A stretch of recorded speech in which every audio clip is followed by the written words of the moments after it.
Welcome to city cable news. ముందుగా headlines.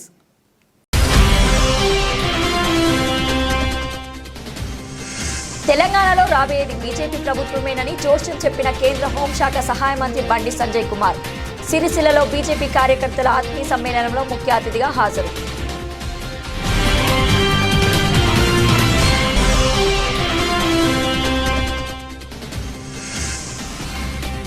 సిరిసిల్లలో work to owner పథకాన్ని ప్రారంభించడానికి నిధులు విడుదల చేయాలని ప్రభుత్వాన్ని డిమాండ్ చేసిన సిపిఎం రాష్ట్ర కార్యదర్శి జాన్ వెస్లీ.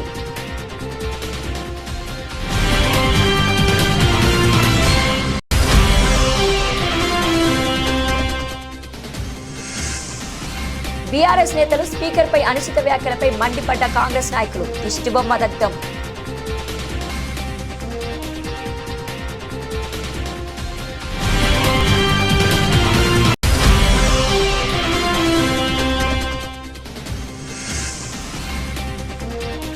కాంగ్రెస్ నేతల సవాల్కు టీఆర్ఎస్ నేతల హాజరు. ఉద్రిక్త పరిస్థితుల మధ్య అరెస్టు.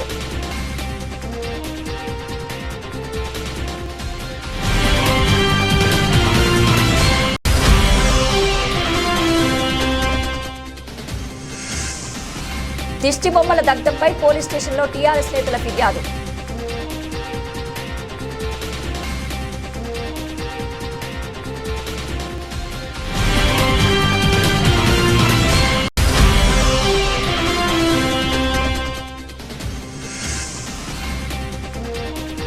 క్షమాపణలు చెప్పిన తర్వాతే అసెంబ్లీలో బీఆర్ఎస్ నేతలు అడుగుపెట్టాలని డిమాండ్ చేసిన కాంగ్రెస్ నేతలు.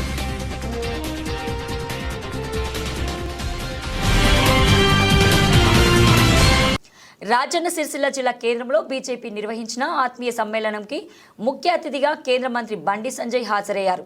బీజేపీ నాయకులు బైక్ ర్యాలీ నిర్వహించి స్వాగతం పలికారు. అనంతరం ఏర్పాటు చేసిన కార్యక్రమంలో ఆయన మాట్లాడారు. ఎన్టీఆర్, కోట్ల, నీలం, కాసు పేర్లను తొలగించి దమ్ముందా? దమ్ముంటే సీఎం నా సవాల్పై స్పందించాలని కేంద్రం హోంశాఖ సహాయ మంత్రి కరీంనగర్ ఎంపీ బండి సంజయ్ ప్రశ్నించారు. పొట్టి శ్రీరాములు చేసిన తప్పేది? ఆయన దేశభక్తుడు, స్వాతంత్ర్యం కోసం అనేకసార్లు జైలుకు పోయినాడు కదా అన్నారు.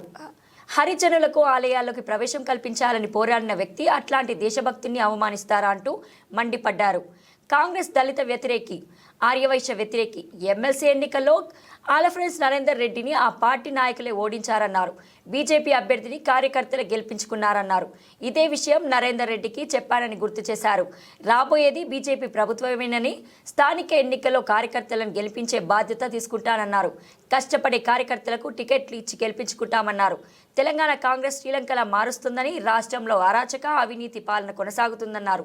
15 నెలల్లోనే 1,50,000 కోట్ల అప్పు చేసి ప్రజలపై భారం మోపుతుందన్నారు. బీజేపీ ఇమేజ్ను దెబ్బతీసేందుకు కాంగ్రెస్, బీఆర్ఎస్ కుట్రలు చేస్తున్నాయన్నారు.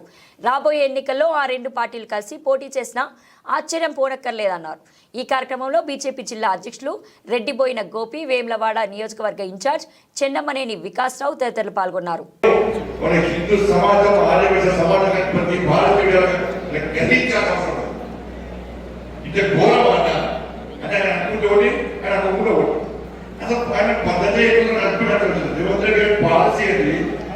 నీ ఆలోచన ఏంది?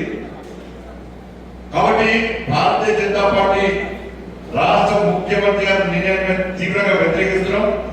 ఆర్య వైశ్యులను, హరిజనులను ఇది అవమానించంటే, ఇవాళ నీకు దమ్ముంటే నేను చేసిన సవాలు స్వీకరించే దమ్ము నీకు రాష్ట్ర ముఖ్యమంత్రి గారు చెప్పాలి. కాబట్టి ఇటువంటి పరిస్థితి మంచిగా స్వాతంత్ర సమరయులు, స్వాతంత్ర సమరయులు గుర్తించాలి. అంటే వ్యక్తి ఏ రాష్ట్రమా, ఏదే ఈ రాష్ట్రం కూడా, ఆ రాష్ట్రం కూడా, ఈ కుల కూడా, ఆ కుల కూడా ముఖ్యం కాదు. ఈ దేశం కోసం, ఈ సమాజం కోసం, ఈ ధర్మం కోసం ఎవరైతే ప్రాణత్యాగం చేశారో వాళ్ళని స్ఫూర్తిగా తీసుకొని రాబోతులకు స్ఫూర్తిగా ఉండాలని చెప్పి విగ్రహాలు ఉంటారు. వాళ్ళ చరిత్ర చెప్పుకుంటాం మనం, పుస్తకాల వల్ల పాఠ్యాంశాలుగా చేస్తాం మనం. ఇది చరిత్ర, ఇది సంస్కారం ఉంటుంది. కానీ ఆ రాష్ట్ర పైన, ఈ దేశం పైన, ఈ కుల పైన, ఆ కుల పైన వీళ్ళ చరిత్ర ఉంచనీయమని చెప్పి స్వాతంత్ర సమర చరిత్రను నిర్మలిస్తాడే ఇలా యథారాజ తరపున రాహుల్ గాంధీ ఏం చేస్తాడు? ఆ యూరోప్ ఏం చెప్పిండు? యూరోప్ దేశం అట మన దేశంలో వ్యవహారంలో వాళ్ళు ఇన్వాల్వ్ అవ్వట. మీరు మా దేశంలో వ్యవహారంలో మీరు రండి, మీరు జోక్యం చేసుకొని రాహుల్ గాంధీ ఆలోచిస్తున్నారు. అంటే విధానంలో అర్థం చేసుకోవాలి. మరి ఈ తెలంగాణ రాష్ట్రంలో దౌర్భాగ్యమైన పాలన ఉండదు. మన విషయానికి వస్తే గోపి గారు జిల్లా అధ్యక్షుడు అయిన తర్వాత 6 నుంచి కలిసి నేనైతే ఏ గ్రూప్ కాదన్నా, నాది నరేంద్ర మోడీ గ్రూపు, నాది బీజేపీ గ్రూప్. ఇక్కడ అందరూ కూడా ఒక ఫ్యామిలీ, ఒక కుటుంబం. ఎందుకంటే మొన్న ఎమ్మెల్సీ ఎన్నికలు చూసిండు, నాకు పొద్దున్నే నరేంద్ర మోడీ గారు కలిసిండు, ఆల్ ఫోర్స్ నరేంద్ర గారు పొద్దున్నే కలిసిండు. నేను చెప్పిన అన్నా నేను మీ నాయకుడు ఒకటిరు, మమ్మల్ని మా కార్యకర్తలు గెలిపించుకోండి. నిన్ను మీ నాయకుడు ఒకటిరు, మమ్మల్ని మాత్రం మా కార్యకర్తలు ఎమ్మెల్సీలో గెలిపించింది. అవునా కదా? ఏ పని ఇచ్చిన కార్యకర్తలు 25 ప్రభావి 50 ప్రభావి పేరుతో ఒక్కొక్క కార్యకర్త గడ్డలు పైసలు తెచ్చుకొని 15-20 రోజులు దుమ్ము పట్టించినాడు. పోలింగ్ రోజు ఒక్కొక్క బూత్ దగ్గర కార్యకర్తల సంఖ్య చూస్తే కాంగ్రెస్ వాళ్ళు ప్రిఫరెన్స్ పేరు. ఇక బీఆర్ఎస్ అడ్రస్ లేదు. బీఆర్ఎస్ ఇక్కడ ఉన్న యువరాజు ఇక్కడ సిరిసిలో గొప్ప వ్యక్తులు, రాజన్న సిరిసిలాకి సంబంధించిన వ్యక్తులు చాలా గొప్ప వ్యక్తులు. నేను 7వ మీటింగ్ అని మేము చెప్తాను. ఎందుకంటే ఆ దరిద్రం పాలనలో, ఆ కుటుంబ పాలనలో ఇవాళ ఎన్ని ఇబ్బందులు పడ్డారు. యువరాజు సిరిసిలకు వస్తే భారతీయ జనతా పార్టీ కార్యకర్తల దాడికి తట్టుకునే దమ్ము లేకుండా పోలీసుల ద్వారా హౌస్ అరెస్ట్ చేసి బీజేపీ కార్యకర్తలు కేసులు పెట్టడం దౌర్భాగ్యం కాలంలో అప్పుడు జరిగింది. ఇలా నేను హోంమంత్రి అయినా ఎక్కడైనా మనం ఆలోచన చేస్తున్నాం, ఎక్కడైనా ఎవరైనా బెదిరిస్తున్నామన్నా మనం కప్పెట్టున్నామో ఇప్పుడు గట్టి ఉన్నాం. మనకి కొత్తగా ఇవాళ ఇక్కడ హనుమంత్ ఉన్నాడు, మన పట్టా వెంకటేశ్వర రెడ్డి గారు ఉన్నారు, ఇక్కడ ఆలపు రవీంద్ర ఉన్నారు, లింగంపల్లి శంకర్ గారు ఉన్నారు.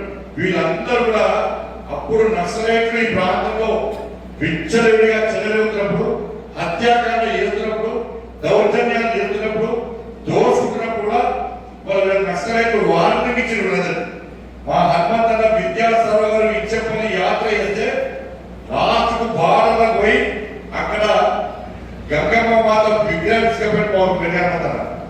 తీసుకుపోయి అక్కడ రాత్రి పూట ప్రతిష్ఠిస్తుంటే నక్సలైట్స్ బెదిరించింది. కానీ భయపడలే. నేను భారతీయ జనతా పార్టీ కార్యకర్తను, నేను ఈ గోదావరి మాత విగ్రహాన్ని ఇక్కడ పెట్టడానికి వచ్చినా నేను చంపితే చవడానికి సిద్ధంగా ఉన్నానని చెప్పి ఆ రోజు హనుమంత్ సవాల్ చేసింది. భర్త వెంకటేశ్వర పరిస్థితి అదే, ఆడపు రవీంద్ర గారి పరిస్థితి అదే. పక్క పెట్టి పారిపోలే. ఆ రోజు వాళ్ళు కొట్టారు. ఈ రోజు నక్సల్ కంటే డేంజర్ అంత ఘోరంగా పాలించాలి. ఇలా అప్పుడు 5 దోసుకున్నారు, కేసీఆర్ కుటుంబంలో 5 దోసుకున్నారు. కాంగ్రెస్ పార్టీ వచ్చాక ఇప్పుడు 5 మొత్తం దోసుకుంటారు. అప్పుడు ఎదురే ఇప్పుడు ఎదురు. కాబట్టి ఇవాళ గెలిపించే బాధ్యత ఈ వేదిక అందరు ఒక్కరిగా మద్దతు, మీ అందరినీ గెలిపించాల్సిన బాధ్యత మద్దతు. మీకు తెలుసు భారతీయ జనతా పార్టీ స్ట్రాటజీ ఎక్కడో తెలుసు. దక్షిణాది పార్లమెంట్ సీట్లకు ఎసరు పెడుతున్న బీజేపీ విధానాలను తిప్పికొట్టాలని, కార్మికుల పెండింగ్ వేతనాలు తక్షణమే విడుదల చేయాలని, వర్కర్ టు ఓనర్ పథకానికి టెక్స్టైల్ పార్క్ తెరపించడానికి నిధులు విడుదల చేయాలని సిపిఎం రాష్ట్ర కార్యదర్శి జాన్ వెస్లీ డిమాండ్ చేశారు. సిపిఎం ఆధ్వర్యంలో మానేరు బ్రిడ్జి నుండి ప్రధాన వీధుల గుండా వందలాది బైక్లతో భారీ ర్యాలీ నిర్వహించారు. సిపిఎం రాష్ట్ర కార్యదర్శిగా ఎన్నికైన తర్వాత మొట్టమొదటిసారిగా సిరిసిల్లకు విచ్చేసిన ఆ సందర్భంగా ఆ పార్టీ శ్రేణులు ఘనస్వాగతం పలికారు. అనంతరం నెహ్రూ నగర్ అంబాభవానీ ఫంక్షన్ హాల్లో సిపిఎం జిల్లా స్థాయి విస్తృత సమావేశంలో పాల్గొని మాట్లాడారు. దక్షిణాది పార్లమెంట్ సీట్లు తగ్గించడానికి బీజేపీ ఉద్దేశపూర్వకంగానే ప్రయత్నిస్తోందని, ఆ చర్యలను సిపిఎం ఉపేక్షించబోమని సీఎం రేవంత్ రెడ్డి అన్ని పార్టీలతో అఖిలపక్ష తక్షణమే సమావేశం ఏర్పాటు చేసి బీజేపీ విధానాలపై రాష్ట్రం తరపున ఒత్తిడి తేవాలని సిపిఎం రాష్ట్ర కార్యదర్శి జాన్ వెస్లీ అన్నారు. మత విద్వేషాలు రెచ్చగొట్టడం తప్ప ప్రజల కష్టాలు ఆయనకు పట్టవన్నారు. ఎంపీగా గెలిచినప్పటి నుండి సిరిసిల్ల జిల్లా అభివృద్ధి నయా పైసా ఖర్చు పెట్టలేదన్నారు. ప్రజలు బండి సంజయ్ని నిలదీయాలన్నారు. కాంగ్రెస్ 7 ఏడాదిన్నర పాలనలో ప్రజలకు అమలు చేస్తారన్న హామీలు అమలు జరిగేలా ఈ బడ్జెట్లో కేటాయింపులు ఉండాలన్నారు. రైతు రుణమాఫీ ఇంకా 10,000 కోట్లు ఇవ్వలేదన్నారు. రైతు భరోసా ఎక్కడ అమలు కావడం లేదన్నారు. ఉండాలన్నారు. రైతు రుణమాఫీ ఇంకా 10,000 కోట్లు ఇవ్వలేదన్నారు. రైతు భరోసా ఎక్కడ అమలు కావడం లేదన్నారు. వ్యవసాయ కూలీలను 12,000 ఇవ్వలేక వ్యవసాయ కూలీలకు 12,000 ఇవ్వలేదన్నారు. మహిళలకు 2,500, దళితులకు 12 లక్షల రూపాయలు అభయహస్తం అమలు కాలేదన్నారు. 2 లక్షల ఉద్యోగాలు ఇస్తామన్న మాట నిలబెట్టుకోవాలన్నారు. పెన్షన్ల పెంపు ఊసేలేదన్నారు. రాష్ట్రంలో 30 లక్షల కుటుంబాలకు ఇల్లు లేవన్నారు. ప్రభుత్వం హామీలు ఈ బడ్జెట్లో పరిష్కారం చూపేలా ఉండాలన్నారు. ఎస్సీ ఎస్టీల జనాభా ప్రతిపాదక కేటాయింపులు చేస్తున్నారన్నారు. కేటాయింపులు కాగితాలకే పరిమితమవుతూ ఖర్చు పెట్టడం లేదన్నారు. బీసీ మైనార్టీలకు ఏ ఒక్క హామీ అమలు చేయడం లేదన్నారు. ప్రజల్లో ఇప్పటికే వ్యతిరేక పెరుగుతుందన్నారు. సిరిసిల్లలో పవర్ లూమ్లు కార్మికుల కోసం వర్కర్ టు ఓనర్ పథకాన్ని తక్షణమే నిధులు మంజూరు చేయాలని, టెక్స్టైల్ పార్క్లో మూతబడిన పవర్ లూమ్లను తక్షణమే తెరిపించి కార్మికులను ఆదుకోవాలని ఆయన డిమాండ్ చేశారు. ఈ కార్యక్రమంలో సిపిఎం జిల్లా కార్యదర్శి వర్గ సభ్యులు యగమంటి ఎల్లారెడ్డి, జవ్వాజీ విమల, కొండం రమణ, మల్లారపు అరుణ్ కుమార్, జిల్లా కమిటీ సభ్యులు గన్నరం నర్సయ్య, ఎర్రవల్లి నాగరాజు, ముక్తకాంత అశోక్, అయిష్టాలాష్ గణేష్, మల్లారపు ప్రశాంత్, ఎలిగేటి రాజశేఖర్, వివిధ ప్రజా సంఘాల నాయకులు గాంతల మహేష్, రామంచ, అశోక్, గుండె కళ్యాణ్, పార్టీ సీనియర్ నాయకులు రాజమల్లు, రాపెల్లి రమేష్ పాల్గొన్నారు. ప్రజా సమస్యల మీద, కార్మికుల సమస్యల మీద నిరంతరం పోరాటం కొనసాగిస్తూ నా ఉద్యమాన్ని ముందుకు తీసుకెళ్లేటటువంటి ప్రయత్నం చేస్తున్నటువంటి క్రమంలో ఈ రోజు జరుగుతున్నటువంటి సభ సందర్భంగా నన్ను ఘనంగా స్వాగతం పలికి ఈ సభకు హాజరయ్యి ఈ కార్యక్రమాన్ని జయప్రదం చేస్తున్నందుకు మీ అందరూ కూడా అభినందనలు తెలియజేస్తున్నాను. ఇక్కడ ఉండేటటువంటి కార్మికుల సమస్యలు, ప్రభుత్వాల విధానాలు ఎలా ఉన్నాయి, ఏంటి అనే విషయాలు మాట్లాడుకోవడం జరిగింది. పౌరులు, కార్మికులు ఉన్నారు, వాళ్ళ సమస్యలు ప్రభుత్వం పట్టించుకోవడం లేదు, చాలాసార్లు ఆందోళనలు జరుగుతున్నాయి. అయినా పూర్తిగా శాశ్వతంగా సమస్యల పరిష్కారం అయ్యేటటువంటి విధానాల్ని ప్రభుత్వం చేయడం లేదు. అట్లాగే బీడీ కార్మికులు ఉన్నారు, వాళ్ళ వేతనాలు కానీ, వాళ్ళకి కావాల్సినటువంటి హక్కులు కానీ, వాళ్ళ సమస్యలు పరిష్కరించే దాంట్లో ప్రభుత్వం విఫలమవుతుంది. బీడీ కార్మికుల బతుకుల్లో మార్పు రాలేదు. అట్లాగే వెల్డింగ్ వర్కర్స్ ఉన్నారు, అనేక ప్రాంతాలకు వెళ్ళి పనిచేసి కష్టపడి పనిచేస్తున్నటువంటి వాళ్ళ హక్కులు అమలు జరగడం లేదు. ఆ కుటుంబాల ఆర్థిక పరిస్థితి కూడా మెరుగుపడడం లేదు. గ్రామ సేవకులు, గ్రామ పంచాయతీ వర్కర్స్ ఉన్నారు, వాళ్ళ వేతనాలు కూడా రావడం లేదు. వేతనాలు రావడం లేదని ప్రభుత్వం దృష్టికి తీసుకొస్తున్నా సరే 6 నెలలైనా ఇవ్వడం లేదు. ఇలాంటి సమస్యలన్నీ కూడా ఉన్నాయి. అట్లాగే రైతులందరూ కూడా పెద్ద ఎత్తున ఆందోళన చేస్తున్నారు. వరి పంటలకు నీళ్లు లేక ఎండిపోతున్నాయని, మిరప పంటకు గిట్టుబాటు ధర రావడం లేదని, అట్లాగే పసుపు పంటలకు కూడా నష్టపోతున్నారని, మొత్తం నీళ్లు లేక ప్రాజెక్టులు పూర్తిగాక, కాకులు పూర్తిగాక, వ్యవసాయ రంగంలో అప్పులు తీసుకొచ్చి పెట్టుబడులు పెట్టి ఆదాయం రాక ఆత్మహత్యలు చేసుకుంటున్నటువంటి పరిస్థితి కొనసాగుతూనే ఉంది. ఈ సమస్యల పరిష్కారం జరగడం లేదు. గ్రామీణ ప్రాంతాల్లో ఉండేటటువంటి వ్యవసాయ కూలీలుగా పనిచేస్తున్నటువంటి మన వాళ్ళు, వాళ్ళ కుటుంబాల్లో కూడా మెరుగుపడేటటువంటి సౌకర్యాలను కేంద్రం కానీ రాష్ట్రం కానీ అమలు జరగడం లేదు. కొన్ని సామాజిక ఎన్నికలు చూస్తే దళితులు, గిరిజనులు, బలహీన వర్గాలు, మైనార్టీలు ఈ సమస్యల పరిష్కారం కోసమైనా ఏమైనా చేస్తుందంటే అవి జరగడం లేదు. నిరుద్యోగాల్లో ఉద్యోగాలు కల్పించే ప్రయత్నం చేయడం లేదు. విద్య, వైద్యం, ప్రజలకు రావాల్సినటువంటి సౌకర్యాలు, ఇళ్ళు, ఇళ్ల స్థలాలు, ఇటువంటి ఏ సమస్య చూసినా ఇప్పుడు మాట్లాడిన దాంట్లో ఇవన్నీ కూడా విషయాలు. ఈ విషయాలు ఏవి కూడా ప్రభుత్వాలు పరిష్కరించడం లేదు. కేంద్రం పరిష్కరించడం లేదు, రాష్ట్ర ప్రభుత్వం పరిష్కరించడం లేదు. ఇంతకుముందు బీఆర్ఎస్ పరిష్కరించలేదు, అక్కడ కేంద్రంలో ఇప్పుడు బీజేపీ ఉంది. అంతకుముందు ఉండేటటువంటి కాంగ్రెస్, ఇతర ప్రభుత్వాలు కూడా పరిష్కారం జరగడం లేదు. మరి సంవత్సరాలు గడిచిపోతున్నాయి, పార్టీలు మారుతున్నాయి, అధికారాలు మారిపోతున్నాయి, అయినా మన సమస్యలు ఎందుకు పరిష్కారం జరగడం లేదు? ఎందుకు పరిష్కారం చేసేటటువంటి పద్ధతుల్లో ప్రభుత్వాలను అనుసరించడం లేదు అనేటటువంటి విషయాలు మనం ఆలోచిస్తే అప్పుడు దీన్ని శాశ్వతంగా పరిష్కరించుకోగలిగినటువంటి మార్గం వైపు మనం పోవడానికి అవకాశం ఉంటుంది. ఏ పార్టీ అయినా, కాంగ్రెస్ అయినా, బీజేపీ అయినా, బీఆర్ఎస్ అయినా, లేదా ఇతర రాజకీయ పార్టీలు, బూర్జువా పార్టీలు ఏవైనా, జెండాలు వేరైనా, పార్టీలుగా వేరు కనిపించిన విధానాలు ఒకటే. విధానాలంతా కూడా పూర్తిగా పెట్టుబడిదారులకు, భూస్వాములకు, ధనిక వర్గాలకు, దోపిడీ దొంగలకు అనుకూలంగా ఉండేటటువంటి పార్టీలకు, ధనిక వర్గాలకు అనుకూలంగా ఉండేటటువంటి పార్టీలకు ఓట్లేసి అధికారం ఇచ్చిన తర్వాత ఈ శ్రామిక వర్గాలైనటువంటి కార్మికులు, రైతులు, కూలీల సమస్యలు పరిష్కరించబడి అంటే పరిష్కరిస్తారు. వీళ్ళను దోపిడీ చేస్తేనే కదా వాళ్ళు మర్చిపోయేది. వీళ్ళను దోపిడీ చేసేటటువంటి విధానాలను అనుసరిస్తేనే కదా ఈ అక్కడ ఉండేటటువంటి కోర్టులంతా కూడా పోగుపడేది. శ్రమ చేసేటటువంటి వాళ్ళ సంపదను దోపిడీ చేయకపోతే కోటీశ్వరులు ఎట్లయిపోతారు? వాళ్ళందరూ కూడా కోటీశ్వరులకు, ధనిక వర్గాలకు అనుకూలంగా ఉండేటటువంటి రాజకీయ పార్టీలు అవి. అందుకే ఆ సమస్యలు పరిష్కారం చేయవు.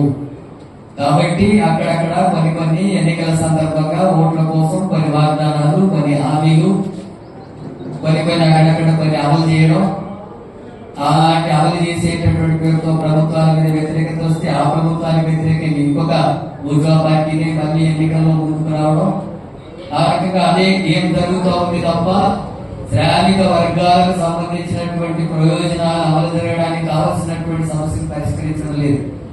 అట్లా పరిష్కారం జరగాలంటే మొత్తం వ్యవసాయ రంగంలో ఉండేటటువంటి పేదలు, కూలీలు, చిన్న రైతులు ఇలాంటి వాళ్ళ బతుకులు మారాలంటే, భూమి లేనటువంటి కూలీల బతుకులు మారాలంటే, పేదల బతుకులు మారాలంటే ఈ రాష్ట్రంలో కానీ దేశంలో కానీ ఉన్నటువంటి భూమిని భూస్వాముల చేతుల్లో, పెట్టుబడిదారుల చేతుల్లో కాకుండా పేదవాళ్ళ చేతుల్లోకి భూమి స్పీకర్ పై అనుచిత వ్యాఖ్యలు చేసినందుకు నిరసిస్తూ పట్టణ కాంగ్రెస్ ఆధ్వర్యంలో కేసీఆర్, కేటీఆర్, జగదీశ్వర్ల దిష్టి బొమ్మలు స్థానిక అంబేద్కర్ చౌక వద్ద దగ్ధం చేశారు.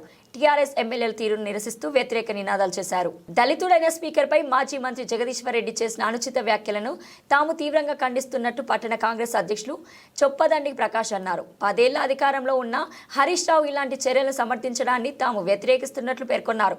ఇలాంటి సంఘటనలు పునరావృతమైతే రాబోయే రోజుల్లో తమ పార్టీ నుండి ధీటుగా జవాబిస్తామని హెచ్చరించారు. ఈ కార్యక్రమంలో సంగీతం శ్రీనివాస్, ఆకునూరి బాలరాజు, గడ్డం నరసయ్య, మహిళా కాంగ్రెస్ నాయకురాలు తదితరులు పాల్గొన్నారు.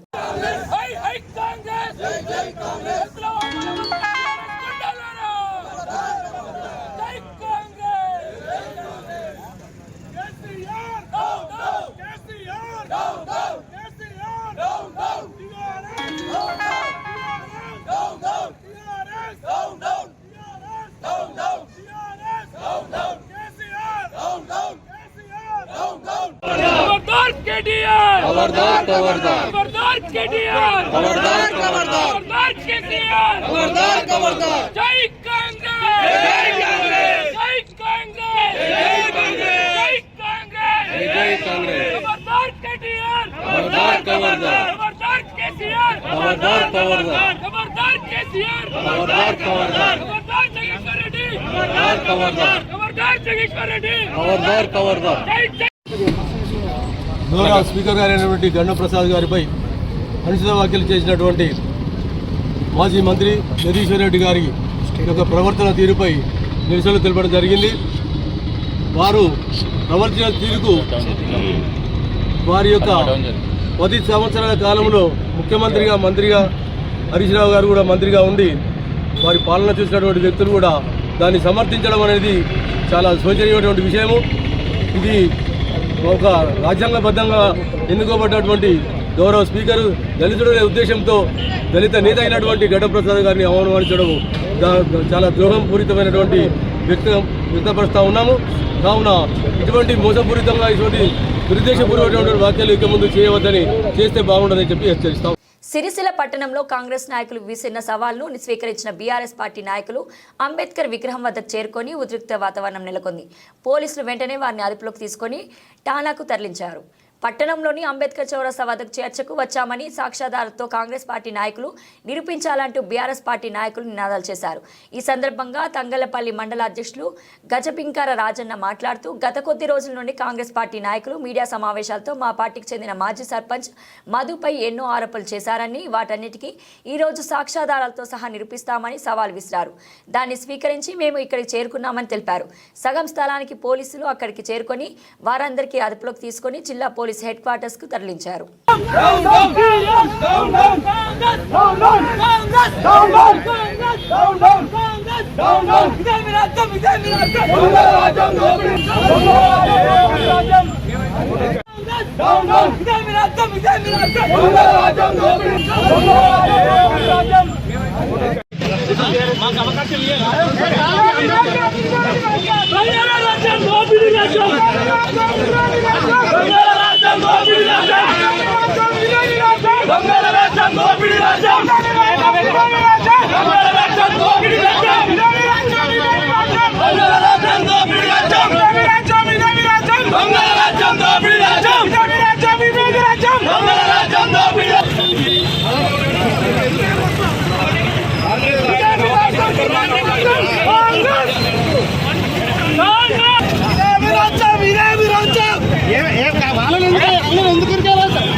కూర్చుంటేనే మేము రావడం జరిగింది. ఎందుకంటే ముందస్తుగా ధోనిని కానీ మధుని కానీ అరెస్ట్ చేశారు. అయినా ఊకున్నాం. మేము ఊకున్నాక ఇక్కడ కాంగ్రెస్ నాయకులు వచ్చి ఫోటో దిగి మేము విచారణకు వచ్చినామని చెప్పారు కాబట్టి మేము ఇప్పుడు ఈ విచారణకు రావడం జరిగింది.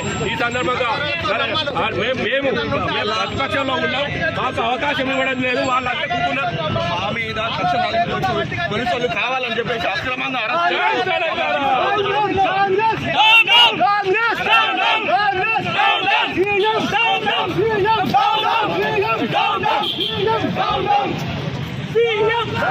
తంగళ్లపల్లి మండల కేంద్రంలో కాంగ్రెస్ పార్టీ నాయకులు బీఆర్ఎస్ పార్టీ ప్రజాప్రతినిధుల దిష్టిబొమ్మలు దగ్ధం చేసి వ్యక్తులపై చర్యలు తీసుకోవాలని నిరసిస్తూ పోలీస్ స్టేషన్లో ఫిర్యాదు చేశారు. బీఆర్ఎస్ పార్టీ ప్రియతమ నాయకులు ప్రజాప్రతినిధులు మాజీ సీఎం కేసీఆర్, కేటీఆర్, జగదీశ్వర్ రెడ్డి దిష్టిబొమ్మలను కాంగ్రెస్ నాయకులు కాల్చడాన్ని నిరసిస్తూ బీఆర్ఎస్ పార్టీ మండల అధ్యక్షుడు గజబింకర రాజన్న అన్నారు. మా పార్టీ మనోభావాలను దెబ్బతీసేలా ప్రజాప్రతినిధుల దిష్టిబొమ్మలను దగ్ధం చేయడం వంటి కార్యక్రమాలు చేపట్టిన కాంగ్రెస్ నాయకులపై చర్యలు తీసుకోవాలని స్థానిక తంగలపల్లి పోలీస్ స్టేషన్ ఫిర్యాదు చేయడం జరిగిందని తెలిపారు.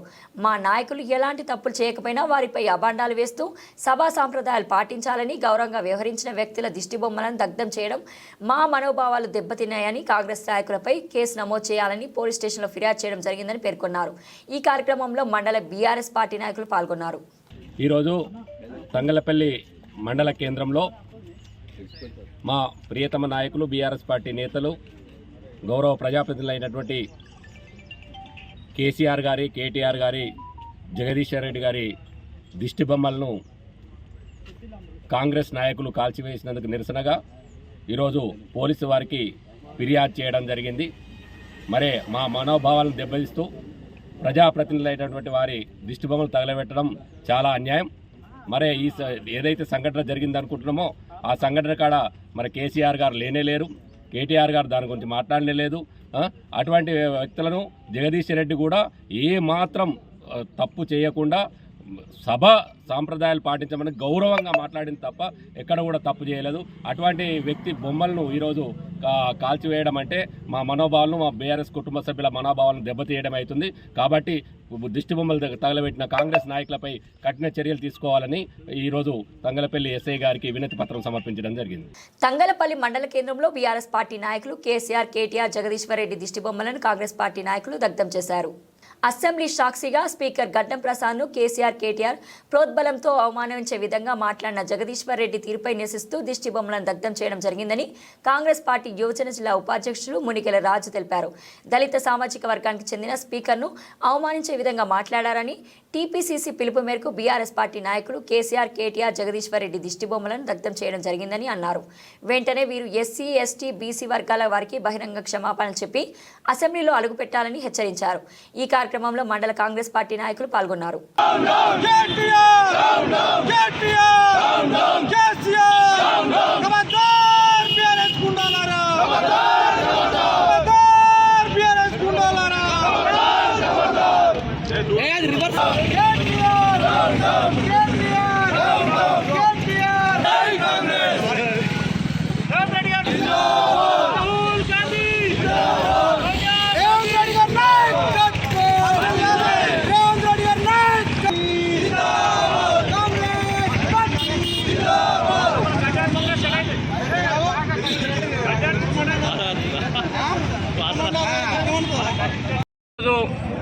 తంగలపల్లి మండల కేంద్రంలో ఏదైతే టీఆర్ఎస్ పార్టీ ఎమ్మెల్యేలు ఇలా కేసీఆర్, కేటీఆర్ ప్రోద్బలం కొద్దీ సాక్షాత్తు అసెంబ్లీలో ఒక దళిత సామాజిక వర్గానికి చెందిన స్పీకర్ను అవమానించే విధంగా ఏదైతే మాట్లాడారో జగదీశ్వర్ రెడ్డి గారు టీఆర్ఎస్ పార్టీ ఎమ్మెల్యేలు, దానికి నిరసనగా ఈరోజు టీపీసీసీ పిలుపు మేరకు తంగపల్లి మండల కేంద్రంలో టీఆర్ఎస్ పార్టీ కేసీఆర్, కేటీఆర్, జగదీశ్వర్ రెడ్డి దిష్టిబొమ్మలు దగ్ధం చేయడం జరిగింది.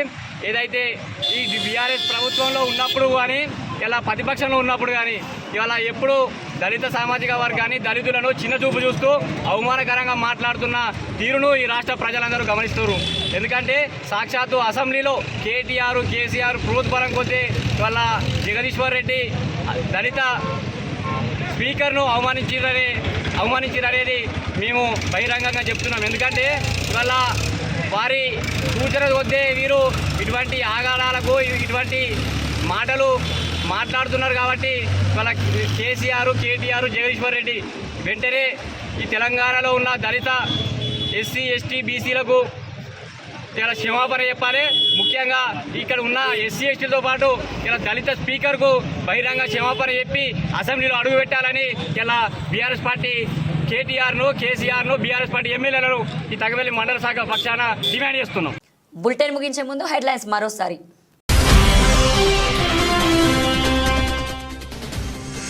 తెలంగాణలో రాబోయేది బీజేపీ ప్రభుత్వమేనని జోష్యం చెప్పిన కేంద్ర హోంశాఖ సహాయ మంత్రి బండి సంజయ్ కుమార్. సిరిసిల్లలో బీజేపీ కార్యకర్తల ఆత్మీయ సమ్మేళనంలో ముఖ్య అతిథిగా హాజరు.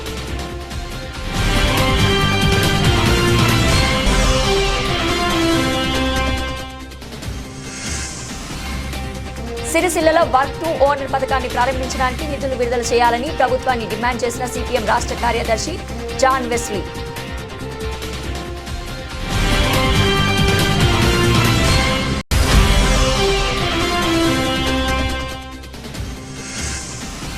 బీఆర్ఎస్ నేతలు స్పీకర్పై అనుచిత వ్యాఖ్యలపై మండిపడ్డ కాంగ్రెస్ నాయకులు. దిష్టిబొమ్మ దగ్ధం.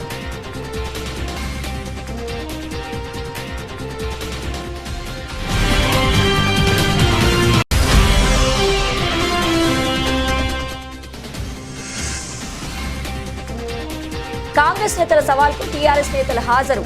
ఉద్రిక్త పరిస్థితుల మధ్య అరెస్టు.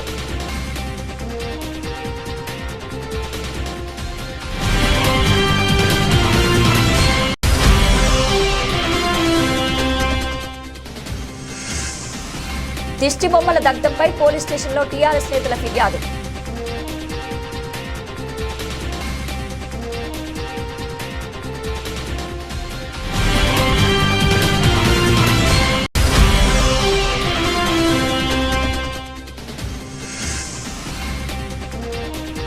క్షమాపణలు చెప్పిన తర్వాతే అసెంబ్లీలో బీఆర్ఎస్ నేతలు అడుగుపెట్టాలని డిమాండ్ చేసిన కాంగ్రెస్ నేతలు.